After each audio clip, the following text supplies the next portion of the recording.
Hello everyone and welcome to only IAS. स्वागत है आपका 2021 प्रीलिम्स के पॉलिटी क्वेश्चंस के एनालिसिस वीडियो में। पॉलिटी में इस बार फिर प्रीलिम्स में पॉलिटी का जलवा रहा है हर बार की तरह, और इस बार फिर पॉलिटी से लगभग 17 क्वेश्चंस आए हैं। पिछले साल भी 18 क्वेश्चंस आए थे। हमेशा की तरह 15, 17, 18 ऐसा एवरेज रहता है पॉलिटी का। प्रीलिम्स में एक स्कोरिंग सब्जेक्ट रहा है। इस बार फिर कंपैरेटिवली अगर बाकी से तुलना करें तो क्वेश्चन थोड़े से ईजी रहे और आप सॉल्व कर सकते हैं अगर आपने बेसिक बुक्स को कवर किया है तो चलिए देखते हैं जो क्वेश्चंस आए हैं वो कैसे सॉल्व हो सकते हैं। सबसे पहला क्वेश्चन ही सेट सी का अगर हम देखें तो इंडियन कॉन्स्टिट्यूशन के अंतर्गत कंसंट्रेशन ऑफ वेल्थ जो है वो किसको वायलेट करता है। अब यहाँ जो ऑप्शंस हैं अगर आप बिल्कुल बेसिक लेवल पे सोचिए तो आप कह सकते हैं शायद राइट टू इक्वलिटी के खिलाफ हो या फिर वेलफेयर को रोके, क्योंकि बहुत कुछ लोग पैसे जमा कर लेंगे तो बाकियों का भला नहीं हो पाएगा। लेकिन इसमें हमेशा कॉन्स्टिट्यूशनैलिटी को ध्यान में रखना चाहिए। संविधान के हिसाब से क्या कहीं ये मेंशन्ड है तो डीबीएसपी में क्लियरली मेंशन्ड है आर्टिकल 39 के अंतर्गत। जो हमारी उड़ान मैगजीन आपने देखी हो तो वहां भी मेंशन्ड है, या जो बेसिक बुक्स आप फॉलो कर रहे हैं वहां भी आपको मिल सकती है। तो यहां भी क्लियरली आंसर सॉल्व होता है कि हाँ ये डीपीएसपी में मेंशन्ड है, तो आप क्लियरली इसको आंसर कर सकते हैं। अगला क्वेश्चन भी देखें हम तो what is the position of right to property in India. अब आपको लीगैलिटी पता होगी कि right to property of India पहले जो एक फंडामेंटल राइट था बाद में नहीं रहा, तो अभी क्या सिचुएशन है उसकी। तो आप इसको इस तरह भी सॉल्व कर सकते हैं कि क्या कोई रिफ्यूजी या कोई विदेशी इंडिया में आके प्रॉपर्टी जहां मन वहां ले सकता है, क्या उसके पास वो राइट है। आई गेस नहीं है, तो उस हिसाब से भी ये लिमिटेड हो जाता है। फंडामेंटल राइट तो ये रहा ही नहीं है। तो कई क्वेश्चन आप कई ऑप्शंस आप ऐसे एलिमिनेट कर सकते हैं। उसके बाद जिस पॉइंट पे आप पहुंच रहे हैं वहां सिंपल आपको पहुंचता है एक लीगल राइट है जो केवल इंडियन सिटीजन को उपलब्ध है। अगर कोई रिफ्यूजी है, कोई माइग्रेंट है या कोई विदेशी है तो हमेशा उसके पास ऐसी राइट होती नहीं है कि वो इंडिया में प्रॉपर्टी एक्वायर कर सके और उसका वो अधिकार हो सके। तो यहाँ भी वो है बात है। और अगर आप बेसिक बुक्स में भी जाएं तो आपको क्लियरली ये मेंशन मिल ही जाता है। तो ये क्वेश्चन कंपैरेटिवली इजी था। लेकिन इन दोनों क्वेश्चनों में हम एक ट्रेंड देख रहे हैं कि चीज़ें ज़्यादा कॉन्टेक्स्ट की तरफ बढ़ रही हैं। हमें थोड़ी सी डेप्थ की ज़रूरत है। इसी को ध्यान में रखते हुए जैसे प्रीलिम्स आपका उम्मीद है बहुत अच्छी गई होगी, ओनली आईएएस ने अपने 2 प्रोग्राम्स भी लॉन्च किए हैं। जैसे 60 day rigorous daily answer writing programme, जिसके अंतर्गत आपको डेली 7 क्वेश्चन दिए जाते हैं जो आपको 1 घंटे के अंदर सॉल्व करने होते हैं। आपको वीकली टेस्ट मिलते हैं जिन पे आपको रिव्यू मिलता है, फीडबैक मिलता है, फुल लेंथ टेस्ट मिलते हैं और एक मेंटोरशिप प्रोग्राम भी मिलता है जिसके तहत आपको पूरा सपोर्ट दिया जाता है। एक सिस्टम, एक सेटअप दिया जाता है जो कि आपकी मेंस तक जो अभी अगले 60 दिन का टाइम है उसको आप कंप्लीटली यूटिलाइज कर पाएँ, मोटिवेटेड रह पाएँ और आपको फीडबैक मिलता रह सके। इसके अलावा 2021 में अगर आपका ऑप्शनल पीएसआईआर है तो आपके लिए डेली आंसर राइटिंग के प्रोग्राम शुरू होने वाले हैं जहां आपको मेंटोरशिप मिलेगी, गाइडेंस मिलेगी, 8 फुल लेंथ टेस्ट पेपर्स मिलेंगे जो फ़ोन नंबर्स इन पे हैं उन पे जाके चेक कर सकते हैं। अगर आप 2022 की प्रिपरेशन कर रहे हैं तो हमारा प्रारंभ प्रोग्राम भी शुरू होने वाला है जिसमें आप एनरोल कर सकते हैं। इसके अलावा एक आईडीएमपी है जो ओवरऑल कंप्लीट सॉल्यूशन देता है प्रीलिम्स और मेंस दोनों को, जिसमें प्रीलिम्स और मेंस के फुल लेंथ टेस्ट हैं, एनसीईआरटी के लेक्चर्स हैं, प्रॉपर मेंटोरशिप है, मेंस टेस्ट सीरीज है और आपको पूरी उड़ान और प्रहार की सीरीज की बुकलेट्स भी मिलती हैं। तो चलिए आगे बढ़ते हैं और देखते हैं जो हमने पीछे मेंशन किया राइट टू प्रॉपर्टी। अगेन वो आप देख रहे हैं उड़ान बुकलेट में भी स्पेसिफिकली मेंशन्ड है। अगला क्वेश्चन भी अगर हम देखें कि what was the exact constitutional status of India on 26 जनवरी 1950, तो यहाँ भी आपका जो प्रियम्बल है वो इस क्वेश्चन को सॉल्व कर देता है सिंपली कि क्या इंडिया का एक स्टेटस था बाद में और क्या कॉन्स्टिट्यूशनल अमेंडमेंट के बाद ऐड किया गया। तो 42nd कॉन्स्टिट्यूशनल अमेंडमेंट ने बहुत कुछ इंडिया में ऐड किया था इंडिया के संविधान में। उसमें प्रियम्बल में भी कुछ बदलाव किए गए थे। तो पहले इंडिया मोस्टली एक सोवरेन डेमोक्रेटिक रिपब्लिक था। रिपब्लिक तो था ही क्योंकि head of the state elected थे। सोवरेन, ब्रिटिशर्स गए तो सोवरेनिटी इंडिया के पास आई, पार्लियामेंट इंडिया की सोवरेन है और डेमोक्रेटिक तो इंडिया थी। तो ये ऑप्शन काफ़ी सिंपली आप 20 पे लगा सकते थे जिसका राइट आंसर होता। अगेन बेसिक सोर्सेज से आप इसको कर सकते हैं। इसके बाद बात आती है कॉन्स्टिट्यूशनल गवर्नमेंट का क्या मतलब होता है। यहां अगर आपको क्लैरिटी नहीं है कि कॉन्स्टिट्यूशन क्या होता है, सोवरेनिटी क्या होती है, गवर्नेंस क्या होती है, तो आप इन क्वेश्चनों में फंस सकते हैं। तो इसी को ध्यान में रखते हुए आप चौथा क्वेश्चन देखिए, what is a constitutional government. ये वो गवर्नमेंट है जहां किसी के पास असीमित शक्तियां नहीं होती है। संविधान एक तरह का लिमिटेशन भी प्रोवाइड करता है गवर्नमेंट को कि भाई आप इसको पार नहीं कर सकते, ये आपकी शक्तियों की सीमा है। अगर हम उस लॉजिक का इस्तेमाल करें तो आपको पता लगता है कि government limited by the terms of it constitution forms a constitutional government, और यही इसका सही आंसर था। जो भी आपकी गवर्नमेंट की ड्यूटीज होती हैं, जो भी पावर्स होती हैं, वो रेगुलेटेड होती हैं क्योंकि कॉन्स्टिट्यूशन सिर्फ चेक्स ऑन पावर्स भी देता है, बैलेंस भी करता है। इसीलिए इसका आंसर डी होगा। अगला क्वेश्चन देखें with reference to India. Judicial custody का क्या मतलब होता है और पुलिस कस्टडी का क्या मतलब होता है, दोनों के डिफरेंस को समझना है। तो जुडिशियल कस्टडी और पुलिस कस्टडी, इसमें अगर आप डिफरेंशिएट कर पा रहे हैं तो आप इस क्वेश्चन को काफी इजीली सॉल्व कर सकते हैं। और ये दोनों चीजें पर्टिकुलरली सिंपल है समझना, क्या जुडिशियल कस्टडी में क्या फर्क होता है और क्या वो मजिस्ट्रेट के अंदर होते हैं या पुलिस के अंदर होते हैं। एक चीज याद रखिए, अगर जुडिशियल कस्टडी की बात करें तो वो जेल में ही रहते हैं, पुलिस कस्टडी में नहीं रहते हैं। तो पहला स्टेटमेंट इस तरह गलत हो जाता है। और दूसरा करेक्ट है, क्योंकि जुडिशियल कस्टडी में पुलिस ऑफिसर इंचार्ज तो होता है लेकिन वो डायरेक्टली इंटरोगेट नहीं कर सकता बिना अप्रूवल ऑफ कोर्ट के। यही तो फर्क है जुडिशियल कस्टडी में और पुलिस कस्टडी में। पुलिस रिमांड पे भेजने का मतलब है पुलिस के पास अधिकार होता है, वो जब चाहे इन्वेस्टिगेट कर सकती है, लेकिन जुडिशियल कस्टडी में मजिस्ट्रेट के अंतर्गत एक आरोपी को रखा जाता है। ये चीज़ें कॉन्सेप्चुअल हैं, अगर आपने कवर करा है हमारे वीडियोस भी देखें यूट्यूब पे तो आप उसको इजीली आंसर कर सकते हैं। कई बार डिस्कशन में इसका डिफरेंस बताया गया था कि पुलिस कस्टडी और जुडिशियल कस्टडी में क्या फ़र्क होता है, जो कि कोड ऑफ क्रिमिनल प्रोसीजर के अंतर्गत भी स्पेसिफिकली मेंशन्ड है, काफ़ी टाइम से न्यूज़ में रहा है। ये आपकी क्लैरिटी को चेक कर रहा है कि कितना क्लियर और अवेयर आप हैं। अगला क्वेश्चन फिर आप देखिए, जो 13वां क्वेश्चन है पॉलिटी से रिलेटेड, कि इंडिया के रेफरेंस में जब एक प्रिजनर का एक केस बनता है तो क्या उसको परोल दिया जा सकता है या नहीं, और क्या परोल के रूल्स हैं। यहाँ अगेन एक ऐसा क्वेश्चन है जो कंपैरेटिवली देख रहा है, काफ़ी टाइम से न्यूज़ में रह रहे थे, कुछ फेमस एक्टर्स को परोल मिल रही थी, कुछ लोग जमानत पे बाहर जा रहे थे। तो क्या डिफरेंस होता है फरलॉन्ग और परोल में, ये आपको समझना चाहिए। क्या आपकी राइट है और क्या दिया जाता है पुलिस डिपार्टमेंट के द्वारा। अब अगर यहाँ देखें तो परोल, जो पहला स्टेटमेंट है, parole is not your right, ये आपका अधिकार नहीं है, तो ये आपको डिनाइड किया जा सकता है। और जो दूसरा केस है, स्टेट गवर्नमेंट खुद के प्रिजन रिलीज परोल रूल्स होते हैं। ये इसलिए सही होता है कि हमें पता है कि प्रिजन जो है वो स्टेट गवर्नमेंट के अंदर आता है, तो कुछ रूल्स तो अपने बना ही सकते हैं, वो कब किसको जमानत देनी है, कब किसको छोड़ना है, तो कुछ चेंजेस वो कर सकते हैं। पर वो राइट नहीं होता कैदी का कि भाई उनको पैरोल मिलेगा ही मिलेगा। ये बेसिक डिफरेंस अगर आपको पता होगा तो आपको पता रहेगा कि इसका आंसर बी है, 2 ओनली है। इसकी एक्सप्लेनेशन यहाँ आपको दिख सकती है, जो आप आगे इजीली पढ़ सकते हैं। न्यूज़ में कवर था, एक आर्टिकल प्रॉपरली इसको मेंशन करा था, फुरलॉग और पैरोल में क्या फ़र्क होता है, किसके अंतर्गत वो आती है।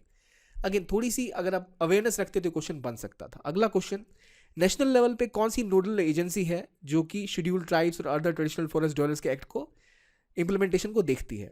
Again Fairlie straight forward question है, जिसका आंसर होगा मिनिस्ट्री ऑफ ट्राइबल अफेयर्स, जो कि मेंशन भी है और काफ़ी टाइम से न्यूज़ में भी रह रहा था। और हमने स्पेसिफिकली इसको मेंशन भी किया अपने उड़ान सीरीज़ में, और अपने पढ़ाई होगा उड़ान प्लस में भी करंट अफेयर्स के साथ हमने इसको अपडेट किया था, जो आप क्लियरली कर सकते थे। अगला क्वेश्चन एक लेजिस्लेशन के बारे में है कि अगर लेजिस्लेशन जो एग्जीक्यूटिव और एडमिनिस्ट्रेटिव अथॉरिटी देता है, अनलिमिटेड अथॉरिटी देता है किसी एग्जीक्यूटिव को, तो किस लॉ को वायलेट करता है, संविधान के किस लॉ के विरोध में जाता है। तो सिंपल सी बात है, अगर अनलिमिटेड पावर दी जाएगी तो उसके पास एक आम व्यक्ति से अपेक्षा बहुत ज़्यादा शक्ति हो जाती है, जो सीधा सीधा आर्टिकल 14 का उल्लंघन है। तो यहाँ सिंपली आप आर्टिकल ए यानी आर्टिकल 14 को मार सकते हैं और सिंपल ये आंसर हो जाएगा, क्योंकि वहाँ लिखा ही हुआ है कि रूल ऑफ लॉ में गारंटेड होता है कि किसी को भी अनलिमिटेड पावर ना दी जाए, और जो भी डिस्क्रिशनरी पावर किसी एग्जीक्यूटिव को मिलती है वो लिमिटेड होती है, एक लिमिट के अंदर होती है, डिफाइंड होती है। ये सारी चीज़ें बेसिक बुक्स में आपके मेंशन्ड है, उड़ान में मेंशन्ड है, उड़ान प्लस में मेंशन्ड है, लेकिन रिविजन और क्लैरिटी बहुत ज़रूरी है, इसलिए हमने भी इसको स्पेसिफिकली मेंशन करके अपने मॉड्यूल में डाला था। तो अगर आप कवर कर रहे हैं तो आपको आइडिया लग जाएगा किस तरह इसको हैंडल करना है। अगला क्वेश्चन बात करता है इंडियन पॉलिटी में क्या एसेंशियल फीचर है जिसको फेडरल कैरेक्टर प्रोवाइड करता है। इसे अगेन एक सदाबहार क्वेश्चन कह सकते हैं यूपीएससी का, कि फेडरल कैरेक्टर क्या है सेपरेशन ऑफ पावर का कैरेक्टर, कौन डिफेंडर ऑफ कॉन्स्टिट्यूशन है। ऐसे क्वेश्चंस अक्सर आते हैं। अगर आप यहाँ देखें फेडरल कैरेक्टर की बात हो रही है तो लक्ष्मीकांत की बुक में भी क्लियरली मेंशन्ड है कौन से फेडरल फीचर्स हैं मेनली गवर्नमेंट के, और बाकी सोर्सेज में भी इजीली मेंशन्ड है। इवन हमने उड़ान में मेंशन किया है इसको। अगर आपने वो भी ठीक से पढ़ा है तो क्लियरली आपको पता लगता है कि इंडिपेंडेंस ऑफ जुडिशरी जो है वो एक इंपॉर्टेंट फैक्टर है फेडरल कैरेक्टर का, क्योंकि अगर जुडिशरी इंडिपेंडेंट नहीं होगी और वो सेंट्रल गवर्नमेंट के अंतर्गत होगी या फिर वो स्टेट गवर्नमेंट के अंतर्गत होगी, तो वो ठीक से जज नहीं कर पाएगी, वो ठीक से मीडिएट नहीं कर पाएगी। वो दिखाता है अगेन कि कैसे पॉलिटी में इसका फेडरल कैरेक्टर हमें बना के रखने के लिए इंडिपेंडेंट जुडिशरी बहुत ज़रूरी है। बाकी जो ऑप्शन यहाँ देख रहे हैं थोड़े से कंफ्यूजिंग है, fundamental rights and enforceable by court of law. ये ऑप्शन अगर आप देखिए तो ये तो कहीं भी हो सकता है, इसके लिए फेडरल होना ज़रूरी नहीं है। एक यूनिटरी स्टेट में भी ऐसा हो सकता है। यूनियन कैबिनेट में अगर रिप्रेजेंटेटिव रीजनल पार्टी से होंगे तो क्या वो स्टेट फेडरल हो गया, जरूरी तो नहीं है। तो ये जो बेसिक चीज़ें हैं जो मेंशन्ड है, जो क्लियरली डिमार्केटेड है, वो आपको पता होनी चाहिए। और सिंपल सा था कंपैरेटिवली, हमने भी इसको पहले एनालाइज किया हुआ था अपने बुकलेट्स में, तो वहाँ से आप इसको देख सकते हैं। अगला क्वेश्चन डिफाइन करता है, स्टेट को डिफाइन करने कहा जा रहा है। अगेन फिर वही बात आ गई, जो बेसिक कॉन्सेप्ट है, स्टेट क्या होता है, सोवरेनिटी क्या होती है। स्टेट का मतलब क्या होता है कि अगर चार लोग साथ रहने लग जाएं और वो एक लैंग्वेज अडॉप्ट कर लें, एक तरह से जीना शुरू कर दें, तो क्या हम उनको स्टेट कहेंगे? मेरे हिसाब से तो नहीं कहेंगे। अगर मैं आपको बोलूँ एक राज्य है या एक स्टेट है, उसकी क्या डिफाइन होगी? एक सबसे पहले कुछ टेरिटरी तो उसकी होगी डिफाइंड, किसको आप स्टेट कहेंगे? इंडिया एक स्टेट है, ठीक है, लेकिन क्या कोई रिलीजन को आप कहेंगे ये रिलीजन एक स्टेट है? नहीं, क्योंकि उनकी डिफाइंड टेरिटोरियल बाउंड्री नहीं होती। स्टेट के लिए टेरिटोरियल बाउंड्री होना बहुत इंपॉर्टेंट है, जिसपे उसका खुद का कंट्रोल हो। बाहर का कंट्रोल हुआ तो उसे कहते हैं कि भाई ये स्टेट ही नहीं है, या फिर एक फेल्ड स्टेट भी कहलाता है, जिसमें अंदर बहुत से लोग हैं जो पावर कैप्चर करके बैठे हुए हैं। तो ये इंडिपेंडेंट ऑफ एक्सटर्नल कंट्रोल होना चाहिए और एक ऑर्गेनाइज्ड गवर्नमेंट इसकी होनी ही चाहिए, तभी कोई एरिया को स्टेट आप कह सकते हैं। तो ये जो बेसिक डेफिनेशन ऑफ स्टेट है, ये आपके स्टेटमेंट ए के अंतर्गत आती है। A community of persons occupying a definite territory independent of external control and possessing an organised government. Organised government इसलिए इंपॉर्टेंट है कि अगर ऑर्गेनाइज्ड गवर्नमेंट नहीं होगी तो हम उसे फेल्ड स्टेट कहेंगे। जैसे आप अफगानिस्तान को कुछ समय पहले कह सकते थे, अभी भी कह सकते हैं, जहां अलग अलग कबीलों ने कब्जा कर रखा था राज्य के ऊपर। राज्य तभी बनता है, स्टेट तभी होता है, जब उस पर एक ऑर्गेनाइज सेटअप ऑफ रूल्स होते हैं और कंट्रोल होता है उसका, इंडिपेंडेंट ऑफ एक्सटर्नल कंट्रोल्स। ये भी मेंशन्ड है। अगला आर्टिकल देखें तो, with reference to Indian judiciary, any retired judge of Supreme Court of India can be called back to sit and act as a Supreme Court judge by Chief Justice of India with prior permission to President of India. High Court in India has the power to review its own judgment as a Supreme Court does. पहली बात, अगर हम इन दो statements को देखें, judiciary का बहुत ही basic सा कॉन्सेप्ट यहाँ अप्लाई किया गया है। अगर हम पहले को भी देखें तो हमें पता है कि जब जरूरत पड़ती है तो रिटायर्ड जजेस को भी सुप्रीम कोर्ट की आप जजमेंट के लिए ला सकते हैं। ये क्लियरली मेंशन है जुडिशरी के चैप्टर्स में भी। पहला पार्ट तो सही है ही। और दूसरा, अगेन हाई कोर्ट क्या खुद एक कोर्ट ऑफ रिव्यू है, क्योंकि कोर्ट ऑफ रिकॉर्ड भी है ये, कि सुप्रीम कोर्ट ने जो जजमेंट, हाई कोर्ट ने जो जजमेंट दे दी, वो कोर्ट ऑफ रिकॉर्ड माना जाता है कि अच्छा ये एक रिकॉर्ड के तौर पे देखा जाता है। तो गवर्नमेंट और तो इसलिए सुप्रीम कोर्ट या हाई कोर्ट उसको जाके रिव्यू भी कर सकते हैं। तो इसलिए दोनों ही स्टेटमेंट सही हैं। जुडिशरी से सीधी स्टेटमेंट उठ के आई हैं, तो both 1 and 2 are correct. Again explanation आप यहाँ पढ़ ही सकते हैं, लेकिन अगर मैं ब्रॉडली बताऊँ तो दोनों स्टेटमेंट्स क्लियर हैं, क्योंकि हमारे बेसिक बुक्स में से ही ये क्वेश्चन आ रहे हैं और हमने इसको स्पेसिफिकली मेंशन भी किया था। रिटायर्ड जजेस आर्टिकल 128 के अंतर्गत कार्य कर ही सकते हैं। अगला क्वेश्चन देखें, with reference to India, there is only one citizenship and one domicile. A citizen by birth can become head of the state. A foreigner once granted the citizenship can't be deprived of it under any circumstances. Rule याद रखिए, extreme statement, कभी भी deprive नहीं किया जा सकता। India में rule है कि किसी की भी सिटीजनशिप ली जा सकती है अगर वो कुछ कार्य में संलिप्त पाया जाए तो, ठीक है। तो फॉरेनर को मिल गई तो इससे कभी डिप्राइव नहीं किया जा सकता किसी केस में। ये तो बिल्कुल ही गलत लग रही है, एक्सट्रीम स्टेटमेंट है और ये गलत है ही। तीसरी स्टेटमेंट तो सीधी रूप से गलत हो जाती है। आपके पास बचते हैं 1 and 2। अब क्या बाय बर्थ जो है केवल वही head of the state India में बन सकते हैं? सिटीजनशिप मिलने के बाद इंडिया में कोई भी हेड ऑफ द स्टेट बन सकता है। नेचुरलाइजेशन का सिस्टम क्या है, क्या प्रोसीजर है, आपने सिटीजनशिप चैप्टर में क्लियरली पढ़ा होगा। ये क्वेश्चन भी गलत हो जाता है। और पहला क्वेश्चन, एक सिटीजनशिप इंडिया में है, बिल्कुल है, और एक ही डोमिसाइल है, वो भी सही है। तो इसलिए only 1A is the correct answer. यहाँ कंफ्यूजन इस केस में आता है कि कुछ लोग जम्मू कश्मीर का एग्जाम्पल ले लेंगे या कुछ और एग्जाम्पल ले लेंगे, पर उसके बावजूद सिटीजनशिप तो आप इंडिया की रखते हो ना, कश्मीर की सिटीजनशिप नहीं मिलती आपको। 370 तो अब हट भी चुका है। डोमिसाइल तो ऑब्वियसली इंडिया में एक ही रहता है। ये सिटीजनशिप चैप्टर में क्लियरली मेंशन्ड है। जो आपने पढ़ा होता तो आप बता ही सकते थे। अगर आप नेचुरलाइज्ड हैं बाय बर्थ तो आप एलिजिबल हैं प्रेसिडेंट बनने के लिए, लेकिन अमेरिका में केवल जो बाय बर्थ जो पैदा हुए अमेरिका में वही प्रेसिडेंट बन सकते हैं। क्लियर डिफरेंस है। अगला आर्टिकल अगर हम देखें, अब वही अगर आप अगला क्वेश्चन देखें, which one of the following constitute the best safeguard of liberty in a liberal democracy. अब अगर एक लिबरल डेमोक्रेसी है उसमें बेस्ट सेफगार्ड पूछा जा रहा है, सिर्फ सेफगार्ड नहीं, बेस्ट। तो बेस्ट में क्या होगा? Committed judiciary? बिल्कुल ही नहीं। कमिटेड जुडिशरी क्या करेगी? वो तो किसी के प्रति कमिटेड रहेगी, सरकार के प्रति कमिटेड रहेगी, ना कि देश के प्रति। सेंट्रलाइजेशन ऑफ पावर तो भाई बिल्कुल ही खिलाफ है लिबरल डेमोक्रेसी के। इलेक्टेड गवर्नमेंट, हाँ, इलेक्टेड गवर्नमेंट एक ऐसा ऑप्शन है जो बड़ा इंपॉर्टेंट है लिबरल डेमोक्रेसी के लिए। चुनी हुई सरकार होनी चाहिए, लेकिन क्या केवल चुनी हुई सरकार से काम चल जाएगा? सरकार चुन के आई, उसके बाद उसकी शक्तियों पे कंट्रोल नहीं हुआ तो वो तो कुछ भी करेगी। वहां पे चाहिए सेपरेशन ऑफ पावर्स, ताकि कोर्ट उस पर कंट्रोल कर सके, लेजिस्लेटिव अलग हो, एग्जीक्यूटिव अलग हो, ब्यूरोक्रेसी इंडिपेंडेंट हो। इसलिए सेपरेशन ऑफ पावर्स का कॉन्सेप्ट ज्यादा इंपॉर्टेंट है।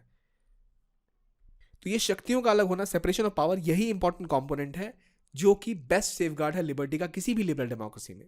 और अगेन ये मेंशन है आपकी बेसिक बुक्स में भी, उड़ान में भी, और कई बार डिस्कशन में भी ये पॉइंट उठ के आ चुका है, तो क्लियरली आप इसको आंसर कर ही सकते हैं।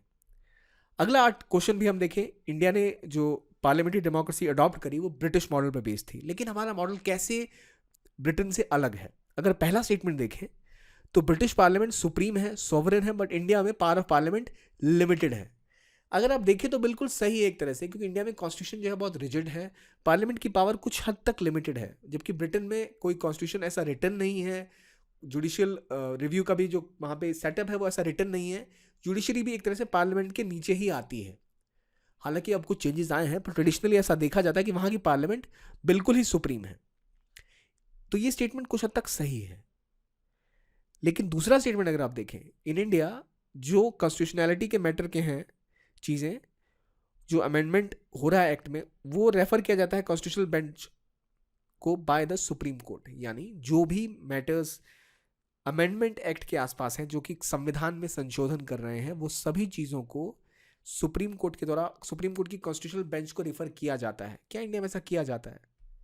मेरे हिसाब से तो नहीं किया जाता, क्योंकि ऐसा कोई बेंच इंडिया में कॉन्स्टिट्यूशन स्पेसिफिकली नहीं है कि हर अमेंडमेंट को उसको भेजा जाए, वो देखे कि तभी अमेंड होगा कॉन्स्टिट्यूशन। तो दूसरा स्टेटमेंट तो गलत लग ही रहा है। लेकिन हाँ, एक चेंज यहाँ हम देख सकते हैं कि अगर हम दूसरी स्टेटमेंट को कुछ ऐसे इंटरप्रेट करें कि जो इंडिया में कोई कॉन्स्टिट्यूशनल अमेंडमेंट एक्ट पास हुआ जो कि संविधान में बदलाव कर रहा है, लेकिन आपको ऐसा लग रहा है कि वो इलीगल है, तो आप सुप्रीम कोर्ट जा सकते हैं और सुप्रीम कोर्ट उसके लिए कॉन्स्टिट्यूशनल बेंच बैठा सकती है चेक करने के लिए कि भाई ये है भी नहीं कॉन्स्टिट्यूशनल या नहीं है। लेकिन वहाँ पर वो कुछ केसेस में होता है, हमेशा रेफर नहीं किया जाता। यहाँ आर रेफर्ड से मैं ऐसा समझ रहा हूँ, या हमें ऐसा लग रहा है कि आर रेफर्ड का मतलब है कि हर चीज़ को आप रेफर करेंगे सुप्रीम कोर्ट को। ऐसा तो इंडिया में नहीं है, तो दूसरी स्टेटमेंट गलत हो जाती है और ए यानी वन ओनली हमारा आंसर हो जाता है। लेकिन अगर मैं इसको ऐसे इंटरप्रेट करूँ कि हो सकता है कि कुछ चीज़ें रेफर की जा सके, ये कैपेसिटी है इंडियन सुप्रीम कोर्ट के पास कि कॉन्स्टिट्यूशनल बेंच बैठा के वो जज कर सके कॉन्स्टिट्यूशनैलिटी को, तब यहाँ पे दोनों स्टेटमेंट सही हो जाते हैं। यहाँ पे हल्का सा यही इंटरप्रिटेशन का फ़र्क है, और यही इंटरप्रिटेशन का फ़र्क पॉलिटी में कुछ क्वेश्चंस को ट्रिकी बनाता है। और अगर आप आर रेफर्ड को एब्सोल्यूट माने तब तो स्टेटमेंट गलत है, आर को आप कभी कभार कर सकते हैं मान ले स्टेटमेंट को, तब इसका आंसर बोथ 1 और 2 होगा। लेकिन अभी प्रेजेंटली हम मान रहे हैं कि एब्सोल्यूट है ये, तो हम केवल 1 यानी ए को सही मानेंगे। ये इसकी एक्सप्लेनेशन है जो आप बाद में ज़रूर पढ़ सकते हैं। और हमने ये मेंशन भी अपने मॉडल में किया ही है, क्या सिमिलैरिटी है इंडियन ब्रिटिश मॉडल में, क्या डिफरेंस है। अगला क्वेश्चन देखते हैं। अब यूनियन गवर्नमेंट की बात आ रही है, तो गोपाल स्वामी अयंगर कमेटी ने सजेस्ट किया था कि मिनिस्टर और सेक्रेटरी डिजिग्नेट किए जाते हैं एडमिनिस्ट्रेटिव रिफॉर्म्स के लिए और प्रमोशन के लिए। तो पहली बात, ये स्टेटमेंट तो सीधा सीधा गलत है। दूसरा, अगर हम देखें 1970 में डीओपीटी बनी थी, डिपार्टमेंट ऑफ पर्सनल, जो कि एआरसी की रिकमेंडेशन पे बनी थी और जिसको पीएम के चार्ज के अंतर्गत रखा गया था। अब पहली स्टेटमेंट जो है वो शायद वही एआरसी के अंतर्गत आई थी, तो पहली स्टेटमेंट तो गलत है और दूसरी भी गलत है क्योंकि कैबिनेट सेक्रेटरी के अंतर्गत इनको रखा गया था। दोनों स्टेटमेंट ही गलत है। So it's D, neither 1 neither 2 is right answer. Again 29वां क्वेश्चन अगर हम देखें, राइट टू प्राइवेसी किस आर्टिकल के अंतर्गत आती है?